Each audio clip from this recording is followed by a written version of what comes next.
Pessoal, nós estamos voltando aqui, né? Estamos começando aqui a segunda parte da nossa live, esperando que outras pessoas entrem para que a gente possa conversar mais um pouquinho. Foi 1 hora já de live, a gente nem percebeu.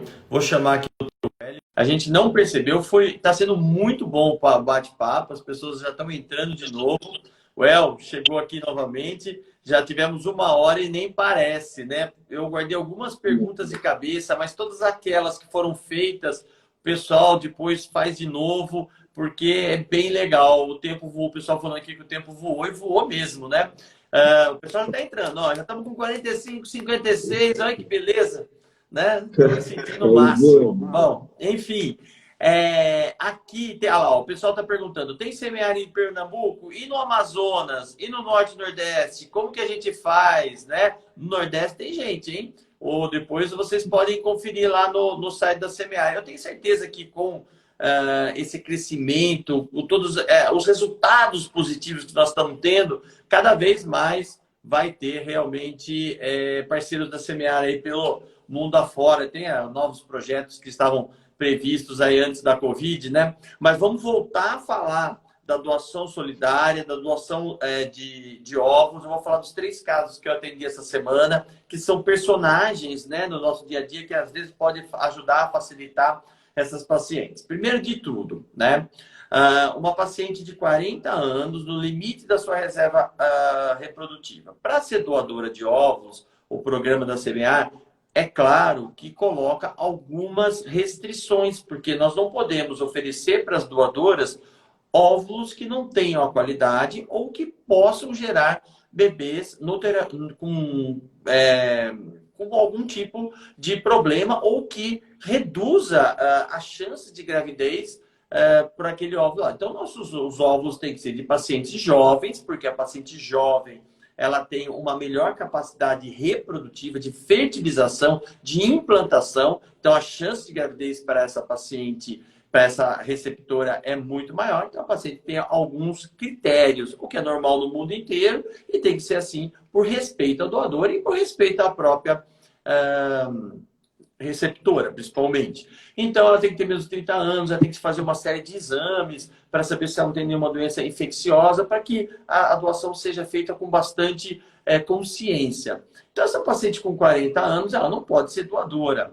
No entanto, eu expliquei o programa de doação solidária e ela tem uma sobrinha que já tem filhos, né? E tem 28 anos. Aí a gente analisou, ela tem óvulos suficientes, e aí eu vou acrescentar já uma pergunta, eu depois eu repito, porque eu vou falar outras coisas se você não lembrar. Ela quer saber se quando ela doa óvulos, né? Essa me fez a pergunta, se quando ela doa óvulos, ela vai ter menos óvulos e ela vai entrar na menopausa mais rapidamente. Essa é uma pergunta dessa paciente. Então foi muito bem, muito legal para ela, porque a doadora é a sobrinha.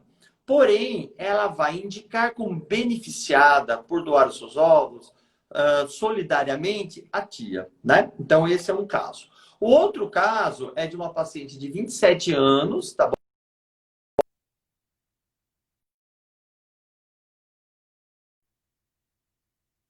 Daí a outra, 27 anos, e é uma paciente que tem uma quantidade muito grande de óvulos, tá certo? E ela decidiu que quer entrar no programa de ovo doação, e a beneficiária, ela vai indicar a si própria, né? E eu tenho uma outra paciente, que é uma outra situação interessante. Eu peguei e pensei assim, em 3 situações diferentes que muito provavelmente pode acontecer. Uma paciente de 34 anos, tá? Que tem óvulos suficientes e não pode ser e não vai ser doadora, porque ela tem já uma idade um pouco mais avançada. No entanto, ela arrumou uma outra pessoa que vai fazer também a doação solidária, mas ela vai fazer o tratamento com óvulos dela. Enquanto aquela de 40 anos tem a opção, já que existem benefícios diferentes, de fazer o tratamento com óvulos doados. Ela tem o direito a 4 óvulos doados e mais a transferência. É isso mesmo, ou não? É isso daí.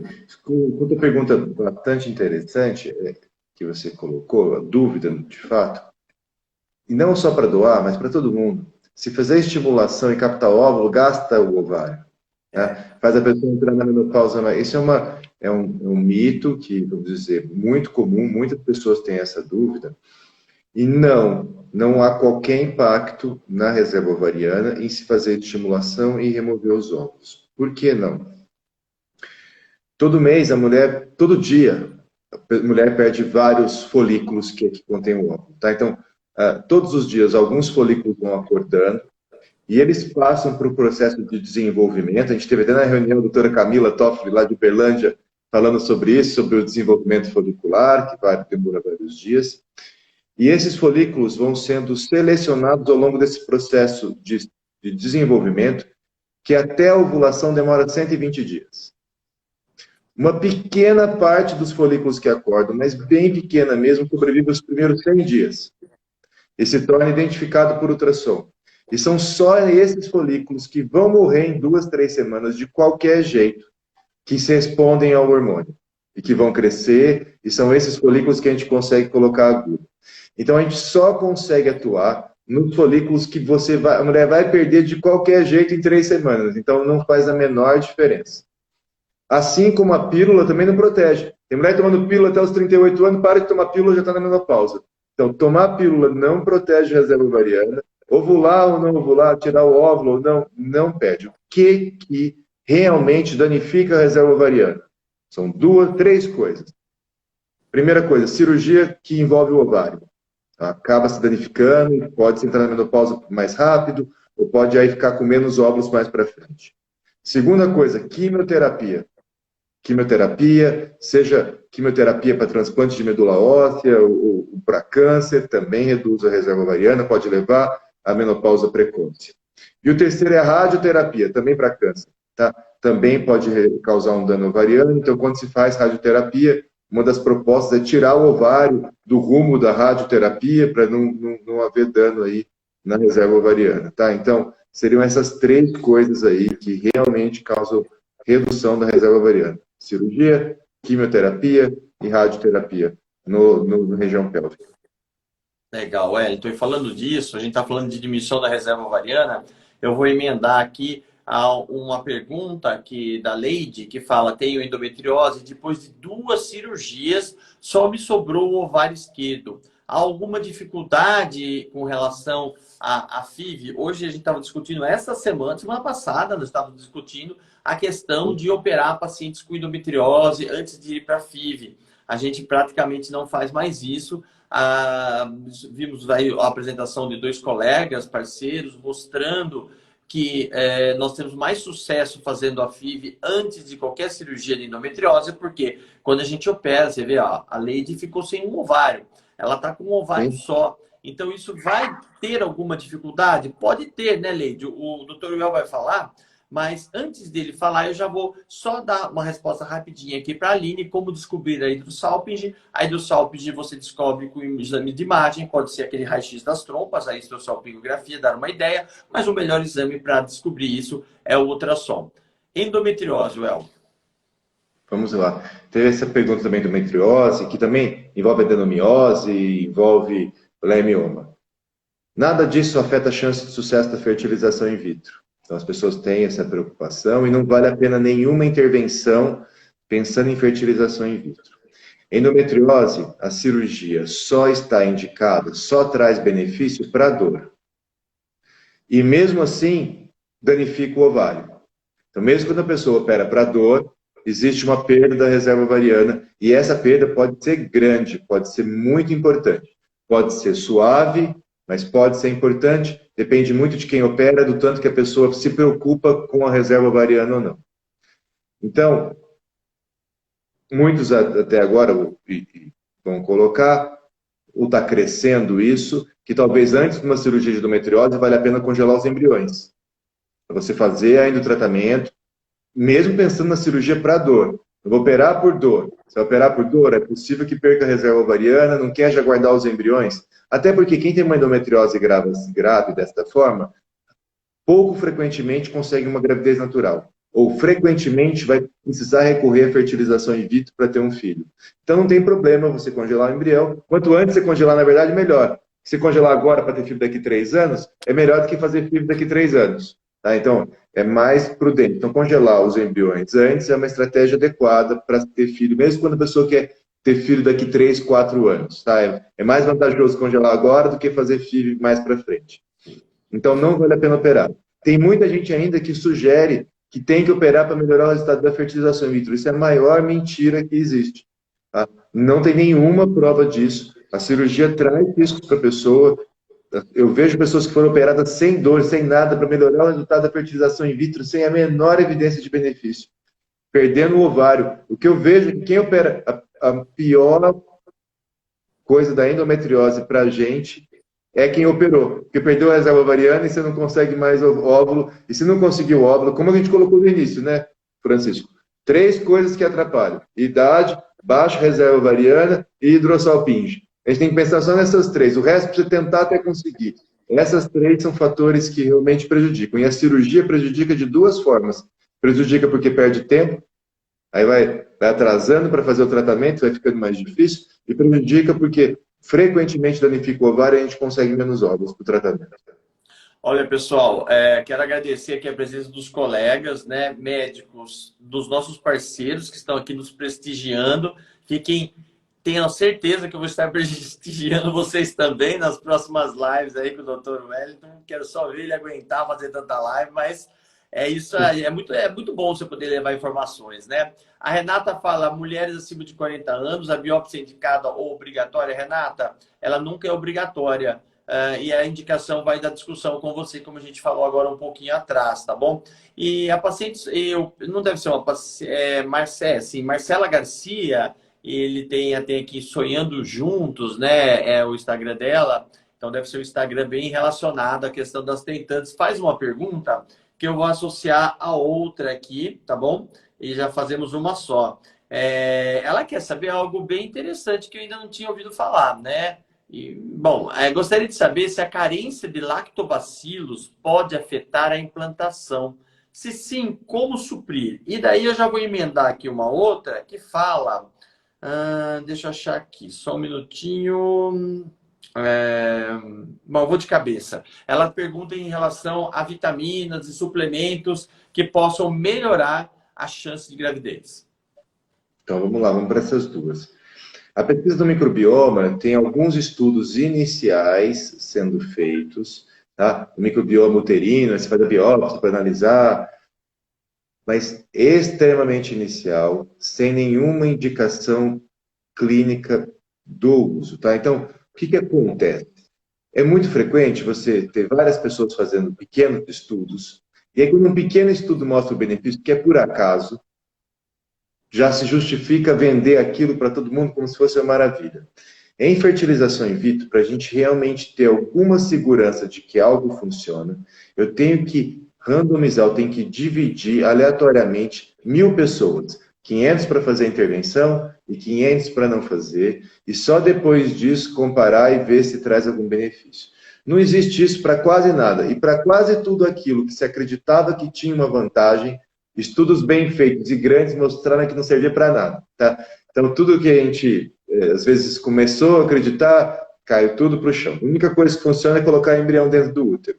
Então, a pesquisa do microbioma existe, está sendo vendido, mas não existe comprovação de benefício. Para mim, é simplesmente desperdício de recursos. Faz algum sentido, mas não existe ainda nenhuma comprovação. E eu também vejo pessoas gastando muito dinheiro com vitamina, com suplemento, com tudo isso.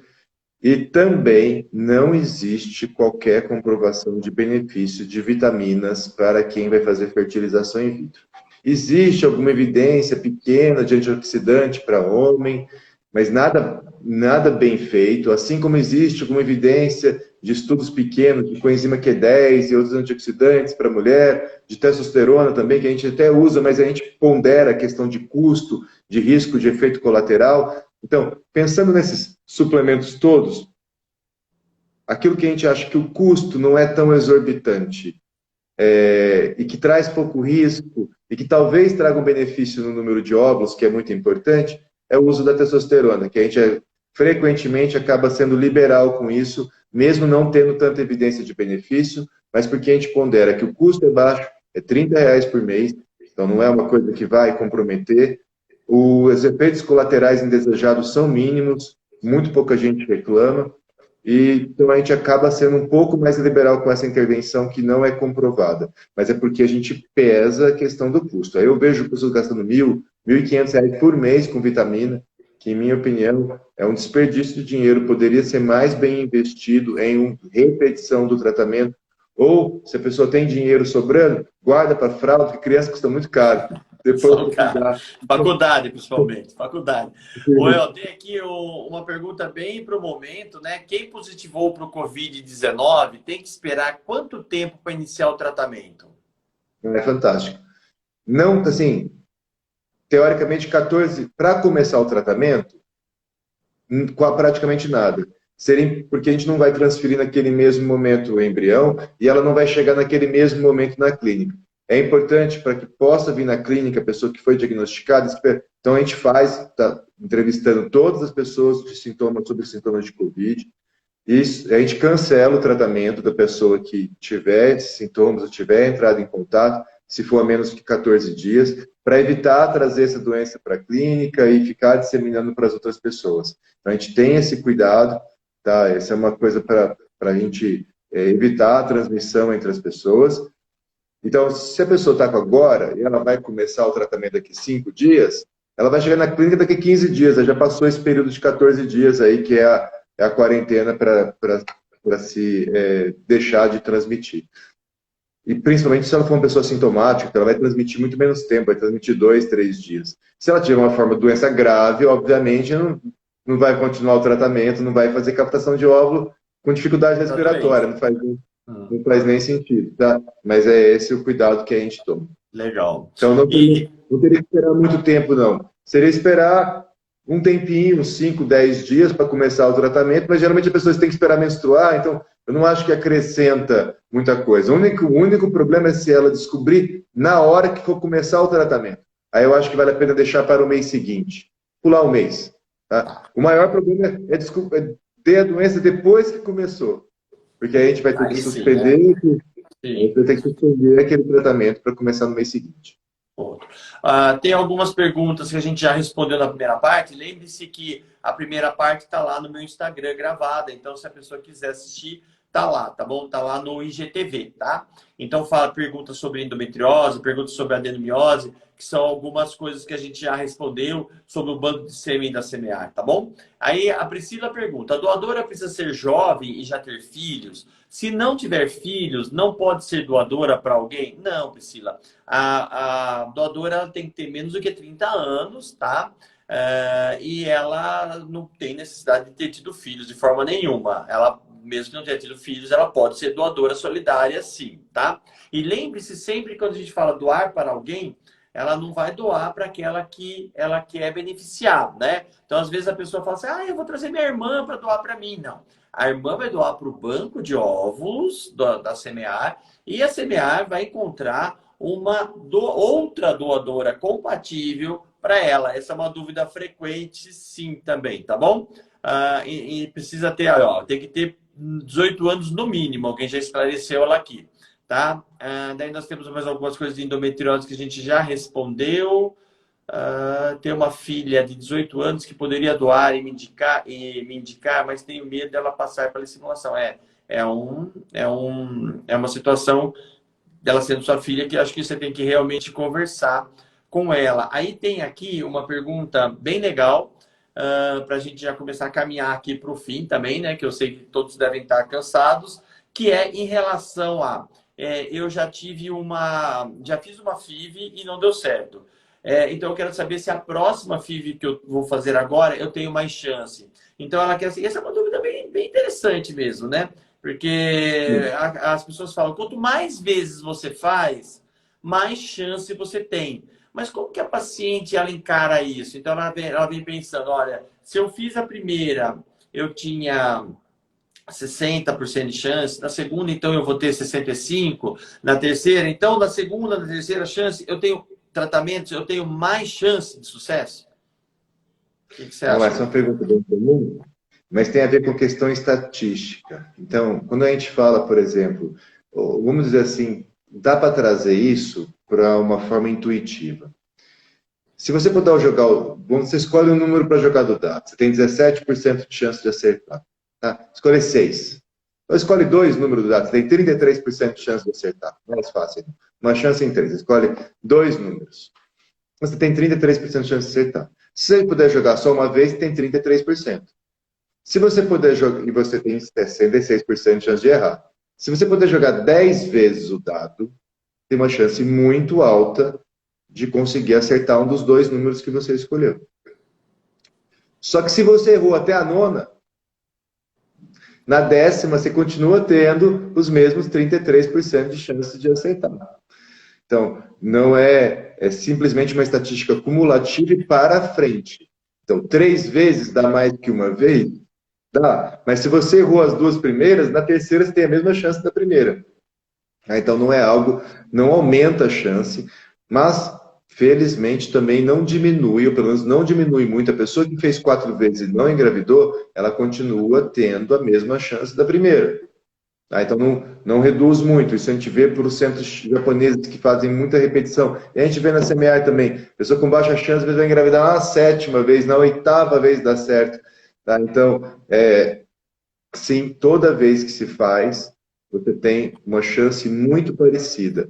E essa chance maior, ela existe somente se você se permitir fazer várias vezes no futuro. Então, assim, eu só consigo fazer uma vez. A sua chance é 10%. Eu vou entrar no múltiplo, eu vou fazer 12 vezes. Não, então a sua chance aí subiu para uns 70%. Tá? Então, a diferença é para o futuro, não pensando no passado. Não em cada tentativa, mas analisando todas as tentativas. Acho que o exemplo do dado é o melhor, né? Eu tenho aí o Peron Filho, que é legal porque é o primeiro. Tem alguns homens participando, mas ele resolveu fazer uma pergunta, né? Então ele fala: boa noite, gostaria de saber qual a chance cumulativa em termos percentuais de uma transferência de embriões doados em caso de resultado negativo na primeira tentativa. Eu acho que vai muito pelo que você conversou, por isso que eu pus essa pergunta no que a gente já está discutindo. Em relação a óvulos, ela é um pouco mais clara, mas em relação a embriões, deve seguir o mesmo pensamento, o mesmo raciocínio, mas como que funciona isso? Tá legal. Para ser doadora de embriões, também tem limitações de idade, assim como tem para óvulo, também tem para embrião. E geralmente os embriões que são doados são embriões de casais que já tiveram filhos, ou seja, que os outros embriões já viraram bebês, tá? Os embriões que foram tirados na mesma época. Então, em geral, a gente tem tido muito sucesso com doação de embriões, tá? Com o uso de embriões doados. E essa chance aí de gravidez, por transferência, o teste positivo, gera aí nos 50%. Tá? Então, a gente tem aproximadamente uns 50% transferir. Tenho lá 2 blastos congelados, eu quero transferir esses 2. Dá 50% para mais de chance de teste de gravidez positivo. Então, é uma chance boa de sucesso com o uso de embriões doados. Vamos dizer, frequentemente, é uma chance máxima, é uma das melhores chances que a gente tem com o embrião doado, tá? Não é uma chance pequena. Por quê? Porque a mulher é jovem, porque geralmente são embriões bons, que você tem para escolher. E de todos os tratamentos, sem dúvida é o mais simples. É o que tem menos que ser feito. Está prontinho o embrião ali, só esperando o útero quentinho para ele migrar e virar um bebê e nascer e ganhar uma família aí que vai dar amor para ele, que vai permitir essa vida aí desabrochar e desenvolver. Então, o uso de embriões doados é muito interessante. Ainda não é tão utilizado assim.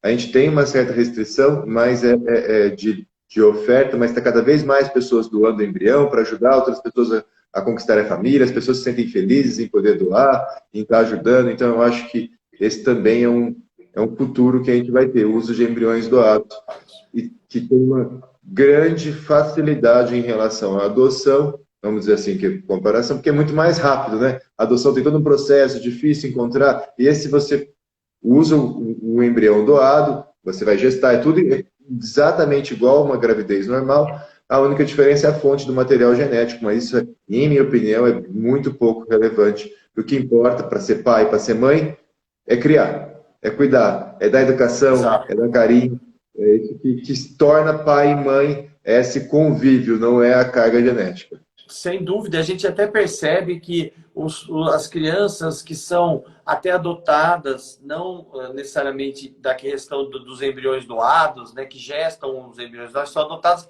elas começam a ter um perfil muito parecido com os pais da criação. Eu percebo isso, né? As crianças têm os trejeitos, falam de uma forma parecida com o que os pais falam e etc. No caso da doação do embrião, ainda a gente tem toda a fase da gestação e do parto, que tem um fator emocional muito forte aí envolvido. Sua câmera virou para... Aí, voltou. Eu estou me perdendo nos botões, aí eu errei. Mas nós estamos acabando, que eu sei que você está cansado. São só a penúltima e a última, só mais duas perguntas. Eu sei que tem muitas outras aqui. Eu vou tentar responder essas perguntas aí nas nossas redes sociais, ou até faço uma live sozinho para responder, mas são muitas. Tem uma paciente aqui falando para fazer FIV com óvulos antes dessa aqui tem outra, que eu gostei dessa aqui legal. As chances de ser gêmeos são grandes na fertilização in vitro? E eu já vou emendar uma outra pergunta muito comum no consultório, né? Doutor, eu tenho minha mãe é gêmeos, né? Da minha tia. Eu tenho o meu marido é gêmeos de um outro irmão. Então, a FIV aumenta a chance de gêmeos. Ele vai falar, obviamente, da possibilidade de aumentar, claro, de acordo com o número de embriões que se transferem, mas ele vai falar também dessa chance que a pessoa pode ter, se é que é real isso, é genético, tem associação com questão genética, a pessoa pode ter mais gêmeos por ter gêmeos na família. Fala um pouquinho sobre os gemelares. A outra coisa fantasiosa, né, que as pacientes já chegam, elas estão com 36, 37 anos, tentando há 5, 6 anos, então elas já falam, doutor, eu vim aqui porque eu quero 2 de uma vez. Então, a gente sempre faz um tratamento de reprodução assistida do ponto de vista ético, médico, e o nosso foco, a nossa meta, o nosso goal é sempre entregar para esse casal um bebê no colo, né? E nunca mais do que isso. Por quê? Porque os riscos de uma gestação gemelar são muito maiores do que os riscos de uma gestação comum. Então, a gente fica muito feliz quando a gente consegue gestação, mas mais ainda quando é um só. Né, Well? Tá ótimo. Então, vamos lá. O primeiro da questão de familiar, de ter gêmeos, existe sim algumas famílias que têm tendência a ter mais gêmeos, porque é um gene que favorece com que a mulher ovule de 2 por mês ao invés de 1 por mês. Então, em geral, são esses gemelares fraternos, que as crianças são diferentes. Isso sim pode ter uma constituição familiar. Os gêmeos idênticos geralmente são por acaso. É um acontecimento por acaso, então não é tão familiar assim, é menos provável ter esse lado familiar. Mas pessoas que têm esse gene familiar de ovular de 2, não, isso não interfere na chance de ter gêmeos na FIV. Porque na FIV a gente tem um controle. Se naturalmente a pessoa que ovula de 2, ao invés de ovular de 1, tem mais chance de ter gêmeos, na fertilização in vitro isso não faz diferença, porque a gente sempre tenta pegar um bom número de óvulos. Se for possível 10, 15, 20, ótimo. Se não for possível, tanto que for possível, mas a gente tenta mais ovos, quanto mais ovos, maior a chance de ter um filho. Com os óvulos a gente põe para fertilizar, forma os embriões, congela os embriões normalmente, e depois se opta por transferir 1 ou 2. Se a pessoa opta por transferir 1, a chance de gêmeos é menos que 1%, e só vai ser gêmeos se for aqueles gêmeos idênticos, ou eventualmente, na raridade de, por exemplo, no preparo natural para a gravidez, ela é ovulado dela, engravidar naturalmente do dela e você colocar um outro ali dentro. Tá? E aí poderia engravidar de gêmeos diferentes. Ou ela pode optar por transferir 2. Ao transferir 2, você corre um risco aí, dependendo da idade, de 10 a 30% de gemelar quando engravida. Então sai de 1% para 10 a 30%. Aumenta muito. E por que transferir 2? Por 2 motivos. A transferência no múltiplos não tem custo, mas tem um custo, e você, ao transferir 2 de uma vez, você aumenta a chance de engravidar naquela transferência. Tá? Então, esse é um fator, e pensando no custo, tem um motivo, e perde-se menos tempo. Então, por exemplo, se eu tenho 4 embriões, A chance de gravidez, vou responder até uma outra coisa também que é importante. A chance de gravidez vai ser a mesma se eu fizer 4 transferências de um ou 2 transferências de 2. Então, a chance de gravidez vai ser a mesma, não muda. Vai ter aquela mesma chance de engravidar. Qual que é a vantagem de transferir de um por vez? Menos risco de engravidar de 2 ao mesmo tempo. Qual que é a vantagem de engravidar de 2? Vamos dizer que nenhum daqueles 4 vai virar um bebê. Você só gasta 2 meses para fazer isso. Tem só 2 sofrimentos, tem 4 tristezas de teste negativo. E perde só 2 meses ao invés de perder 4 meses, e às vezes na corrida quanto tempo? 38, 39, 40 anos. Perder 4 meses ao invés de perder 2 meses já tem algum efeito. Então, existem sim vantagens de se transferir 2, do ponto de vista de economia de tempo do sofrimento, mas existe um risco ao se transferir 2 aumentado, que é esse risco aí de engravidar de gêmeos. Então, é uma balança difícil aí de escolher. Tá? Então, também, essa é uma balança muito delicada e que a gente sempre deixa. Então, são 2 perguntas. Balança delicada, falei para no começo, biópsia do embrião, análise genética de embrião, balança delicada, tem pontos negativos e positivos. Número de embriões a ser transferidos, também. E essa decisão a gente deixa sempre com o casal. O casal que tem que escolher. A gente orienta, se perguntar a nossa sugestão, a gente fala, mas é sempre uma decisão do casal. Até porque o risco de gêmeos, às vezes a pessoa sonha com gêmeos e tem outro que não quer gêmeos de jeito nenhum. Então, para uma pessoa que sonha com gêmeos, será que o problema de transferir 2 é só ter gêmeos? Para ela é muito pouco importante.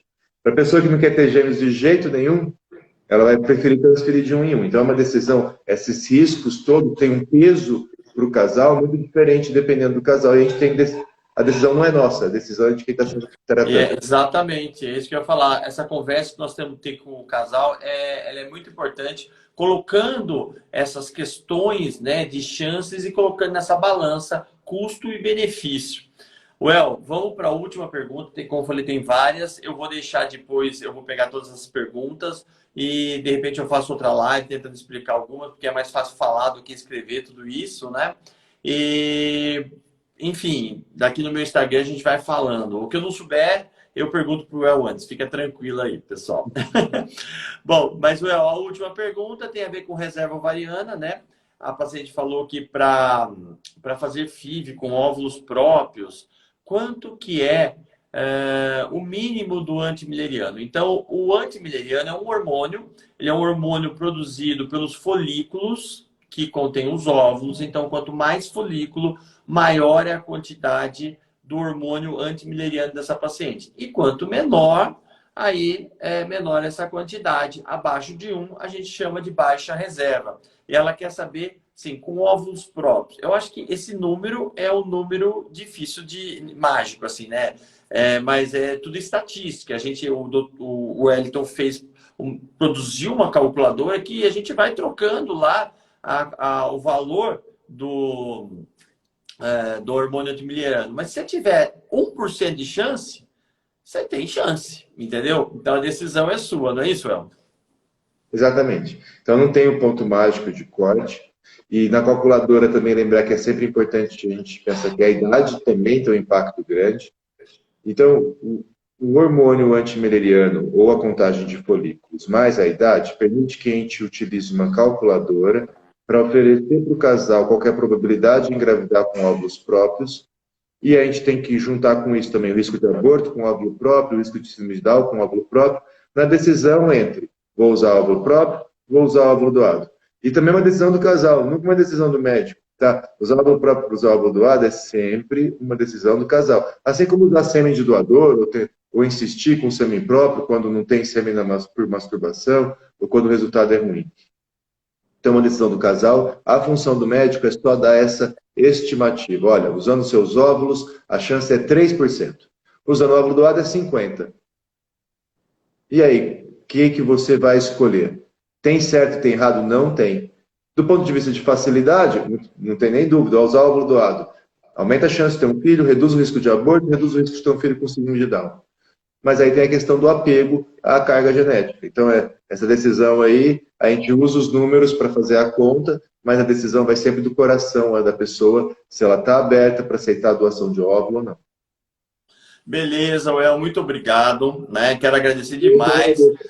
Vem aí, a gente já está com 40 minutos, né, da segundo round aqui, na segunda live, e ainda estamos batendo 140, 150 espectadores. O pessoal ficou firme, está aqui, né, com a gente, e muita gente pedindo novas lives. Fiquem de olho tanto no meu Instagram quanto no Instagram do Dr. Well, porque com certeza ele vai fazer lá da Clínica Semear, ele deve fazer muitas outras lives com outros colegas de outras regiões. Isso vai ser bem legal. Os nossos parceiros médicos também estão aqui dando parabéns. Tem eu não guardei o nome, está aqui para cima, que ela falou para você convidar ela para uma live de endometriose, viu? Mas é uma das nossas colegas aí. Depois a gente acha aqui no que eu acabei correndo, não sei onde está mais.